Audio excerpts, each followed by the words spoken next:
നമസ്കാരം. മുഖ്യമന്ത്രിയെ വലിച്ചു കീറി സതീശൻ. പിണറായിക്ക് ഒരു മറുപടിയില്ല. സംസ്ഥാനത്ത് മുഖ്യമന്ത്രിയും പ്രതിപക്ഷ നേതാവും തമ്മിലുള്ള വാക്പോര് സോഷ്യൽ മീഡിയയിലും ശക്തമാവുകയാണ്. തന്നെ സംവാദത്തിന് ക്ഷണിച്ച പ്രതിപക്ഷ നേതാവ് വി.ഡി. സതീശന്റെ ഫേസ്ബുക്ക് പോസ്റ്റിന് മറുപടിയായിട്ട് മുഖ്യമന്ത്രി പിണറായി വിജയൻ രംഗത്തെത്തിയോടെ പോരാട്ടം പുതിയ തലത്തിലെത്തി. മുഖ്യമന്ത്രിയുടെ ആ കുറിപ്പ് എന്താണെന്ന് നോക്കാം. ഇന്നലെ പ്രതിപക്ഷ നേതാവിനോട് ചില ചോദ്യങ്ങൾ ഉന്നയിച്ചിരുന്നു. അതിന് മറുപടി എന്ന മട്ടിൽ അദ്ദേഹം ചില കാര്യങ്ങൾ ഇന്ന് ഫേസ്ബുക്കിൽ കുറിച്ചിട്ടുണ്ട്. ഉന്നയിക്കപ്പെട്ട ഒരു ചോദ്യത്തിന് പോലും ദൗർഭാഗ്യവശാൽ അതിൽ ഉത്തരം കാണുന്നില്ല എന്നുള്ളതാണ്. പകരം വസ്തുതാവിരുദ്ധവും അബദ്ധജടിലവുമായിട്ടുള്ള കുറെ കാര്യങ്ങൾ നിരത്തുകയാണ്. താൻ ഉന്നയിച്ച ഒരു വിഷയത്തിന് പോലും കൃത്യമായ മറുപടി പറയാൻ കഴിയാത്തതിനെ പരിതാപകരം എന്നേ വിശേഷിപ്പിക്കാനാകൂ. പ്രതിപക്ഷം എന്നാൽ നശീകരണ പക്ഷമാണ് എന്ന് സ്വയം വിശ്വസിക്കുന്നതിന്റെ ദുരന്തമാണിത്. എന്തിനേയും എതിർക്കുക എന്നത് നയമായി സ്വീകരിച്ചവർക്ക് ഓരോ വിഷയത്തിലും സ്വീകരിച്ച നിലപാടുകളെ പിന്നീട് ന്യായീകരിക്കാൻ കഴിയില്ല. അത് ഒരിക്കൽ കൂടി ഓർമ്മിപ്പിക്കുന്നു. ലൈഫ് മിഷൻ, വിഴിഞ്ഞം തുറമുഖം, വയനാട് തുരങ്കപാത, തീരദേശ ഹൈവേ, ക്ഷേമ പെൻഷൻ, ദേശീയപാത വികസനം, ഗെയിൽ പൈപ്പ് ലൈൻ, കിഫ്ബി, അതിദാരിദ്ര്യ നിർമ്മാർജ്ജന പദ്ധതി, Kerala bank, K phone, Chooralmala, Mundakkai, കേരയിൽ എന്നീ വിഷയങ്ങൾ പ്രതിപക്ഷത്തിന്റെ ഇപ്പോഴത്തെ നിലപാട് എന്താണ് എന്ന് പറയണം. ഇതിനു മുൻപ് സ്വീകരിച്ചതിൽ ഉറച്ചു നിൽക്കുന്നുണ്ടോ എന്നതാണ് അക്കമിട്ടുള്ള ചോദ്യം. അവയ്ക്കുള്ള മറുപടി പ്രതീക്ഷിക്കുന്നു എന്നുകൂടി മുഖ്യമന്ത്രിയുടെ കുറിപ്പിൽ പറയുന്നു.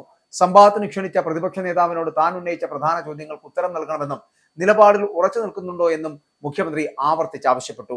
ലൈഫ് മിഷൻ, വിഴിഞ്ഞം തുറമുഖം, കൂടാതെ വയനാട് തുരങ്കപാത, തീരദേശ ഹൈവേ, ക്ഷേമ പെൻഷൻ, ദേശീയപാത വികസനം, ഗെയിൽ പൈപ്പ് ലൈൻ, കിഫ്ബി, അതിദാരിദ്ര്യ നിർമ്മാർജ്ജന പദ്ധതി, Kerala bank, K phone, Chooralmala, Mundakkai, കൂടാതെ കേരയിൽ എന്നീ വിഷയങ്ങൾ പ്രതിപക്ഷത്തിന്റെ ഇപ്പോഴത്തെ നിലപാടടക്കം മുഖ്യമന്ത്രി ചോദിക്കുന്നുമുണ്ട്. പക്ഷേ ഇതിനു മുൻപ് സ്വീകരിച്ചതുപോലെ അല്ലെങ്കിൽ അതിൽ ഉറച്ചു നിൽക്കുകയാണോ കോൺഗ്രസ് അല്ലെങ്കിൽ സതീശൻ എന്നും തുടങ്ങിയ വിഷയങ്ങൾ ചൂണ്ടിക്കാട്ടിക്കൊണ്ടാണ് വി.ഡി. സതീശൻ മുഖ്യമന്ത്രിയെ സംവാദത്തിന് ഇപ്പോൾ ക്ഷണിച്ചിരിക്കുന്നത്. കാരണം ഈ വിഷയങ്ങൾ കൂടി കൃത്യമായിട്ടുള്ള മറുപടി നൽകേണ്ടതുണ്ട് എന്നാണ് സതീശൻ പറയുന്നത്. മുഖ്യമന്ത്രി ഉന്നയിച്ച ചോദ്യങ്ങൾക്ക് മറുപടി നൽകിയതായും എന്നാൽ തനിക്ക് മുഖ്യമന്ത്രിയുടെ ചില ചോദ്യങ്ങൾ തിരിച്ചു ചോദിക്കാനുണ്ട് എന്നുകൂടി സതീശൻ പറയുന്നുണ്ട്. സംവാദത്തിനുള്ള സ്ഥലവും സമയവും മുഖ്യമന്ത്രിക്ക് തീരുമാനിക്കാം എന്നുകൂടി അദ്ദേഹം വെല്ലുവിളിക്കുകയാണ്. മുഖ്യമന്ത്രിയുടെ ഈ കടുത്ത വിമർശനങ്ങൾക്ക് പ്രതിപക്ഷ നേതാവ് എങ്ങനെ മറുപടി നൽകുമെന്നാണ് ഇനി രാഷ്ട്രീയ കേരളം ഉറ്റുനോക്കുന്നത്. മുഖ്യമന്ത്രിയെ ഓർമ്മിപ്പിച്ച പ്രധാന ആരോപണങ്ങൾ എന്ന് പറയപ്പെടുന്നത് പ്രതിരോധത്തിൽ നിൽക്കുന്നത് താനോ കോൺഗ്രസോ അല്ല എന്നും മുഖ്യമന്ത്രിയും പാർട്ടിയുമാണ് എന്ന് സതീശൻ ആവർത്തിക്കുന്നുണ്ട്. അദ്ദേഹം ഉന്നയിച്ച പ്രധാന വിഷയങ്ങൾ എന്ന് പറയപ്പെടുന്നത് സ്വർണ്ണക്കൊള്ളയുമായി ബന്ധപ്പെട്ട് 2 സഖാക്കൾ ജയിലിലാണെന്ന കാര്യം മുഖ്യമന്ത്രിയെ വിനയത്തോടെ ഓർമ്മിപ്പിക്കുന്നു. ജയിലിലായ മോഷ്ടാക്കളെ ചേർത്ത് പിടിക്കുന്നതിനൊപ്പം കോൺഗ്രസിനെ വിമർശിക്കുന്ന മുഖ്യമന്ത്രിയുടെയും മറ്റു നേതാക്കളുടെയും തൊലിക്കട്ടി അപാരമാണ് എന്ന് പറയാതിരിക്കാനും ആകില്ല എന്നുകൂടി അദ്ദേഹം കുറ്റപ്പെടുത്തുന്നു. എംഎൽഎക്കെതിരായ ബലാത്സംഗ പരാതിയിൽ രാജ്യത്ത് ഒരു പാർട്ടിയും ഇന്നേവരെ സ്വീകരിച്ചിട്ടില്ലാത്ത നിലപാടെടുത്താണ് കോൺഗ്രസ് തലയുയർത്തി നിൽക്കുന്നത്. ലൈംഗിക ആരോപണ കേസിൽ ഉൾപ്പെട്ട 2 പേർ എപ്പോഴും മുഖ്യമന്ത്രിക്കൊപ്പം ഇല്ലേ എന്ന് ചോദിക്കുന്നുണ്ട്. ആ 2 പേരുടെയും കൈ ഉയർത്തിപ്പിടിച്ച് മുഖ്യമന്ത്രി നിൽക്കുന്ന ചിത്രം ഇപ്പോഴും കേരളീയ പൊതുസമൂഹത്തിന് മുന്നിൽ ഉണ്ട് എന്നുള്ള കാര്യം താങ്കൾ മറന്നു പോകരുത് എന്ന് കൂടി പറയുന്നുണ്ട്. മുഖ്യമന്ത്രിയുടെ പൊളിറ്റിക്കൽ സെക്രട്ടറി ആരാണ്? മുഖ്യമന്ത്രിയുടെ ഓഫീസിനെതിരായുള്ള ചില ചോദ്യങ്ങളാണ്. മുഖ്യമന്ത്രിയുടെ ഓഫീസിൽ നിന്ന് പോലീസിനെ നിയന്ത്രിക്കുന്നത് ആരാണ്? അദ്ദേഹത്തിന്റെ പൂർവ്വകാല ചരിത്രം എന്താണ്? ആ കേസിലെ പരാതിക്കാരന്റെ ഇപ്പോഴത്തെ അവസ്ഥ എന്താണ്?